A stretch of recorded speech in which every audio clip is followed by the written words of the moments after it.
गिबि गिबियावनो दुलाराय बाथौ गौथुमनि जानानै बर'नि निउस पर्टेल नायगिरि बयनिसिमबो सिबिनाय आरो खुलुमनायखौ बावहरग्रोदों। दिनै दुलाराय बाथौ गौथुमनि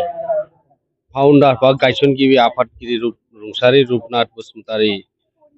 सारनि जा बान्द्रा आसार खुंनाय हाबाफारि दिनैनि बे समाव फुंबिलि आर'जजों लोगोसे बिबार बावनाय हाबाफारि आरो रुपनाथ बसुमतारी सारनि जा खाम्फा बेखेवनाय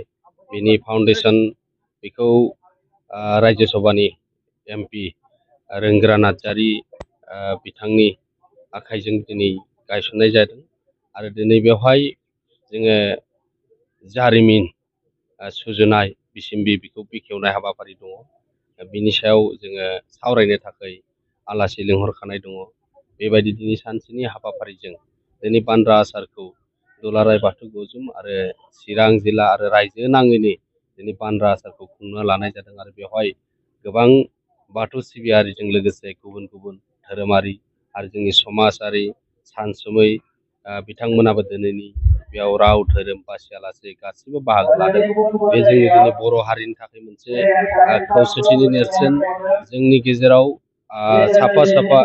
मेंनो रोङै मावथिफोरा दिनै गोमालांदों आरो बेखौ फोथांनानै बिथांनि मावबोनाय जि जिउ जारिमिन बिथांखौ फोथांना लाखिनाया दिनै बयनिबो आरो बेनिखायनो दुलाराय बाथौ गौथुमा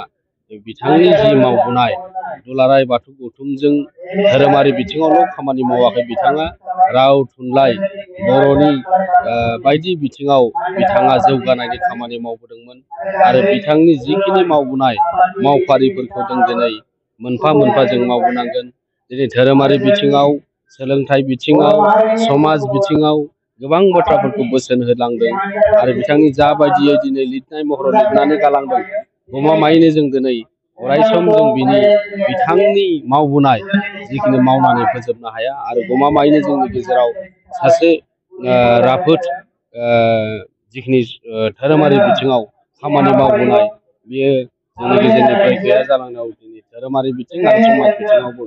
गोबां खहा जादों आरो खहा जादों। बिथांनि जिखिनि मावबोनाय बेखौ जों दिनै सनानि हांखोजों लिरनानै दोननांगोन आरो जिबायदि बोसोन होलांनाय जिखिनि मावबोनाय बेखौ दुलाराय बाथौ गौथुमा अरायसम मावलांगोन आरो जोङो जोंनि जिखिनि धोरोमारि बिथिङाव जेरैबायदिहाय गाव हारसिंनो नारा नाथा बै समाव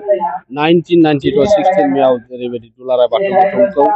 दादोंमोन, गासै बर' माहारिनि गेजेराव धोरोमारि बिथिङाव खौसेथिखौ लाबोनो थाखाय बै समनिफ्राय संग्राम खालामनानै दिनैनि समाव बाथौ धोरोमखौ नैबेसिम लाबोनो हानाया बिथांमोननि गोबां अबदान दङ आरो बर' समाजनि बर' हारिनि थाखाय दिनै बावगारनो हायै बिथांनि बोसोनफोरा दिनै जोंनि गेजेराव जोंखांबाय थागोन। बेनिखायनो दुलाराय बाथौ गौथुमा बिथांनि जा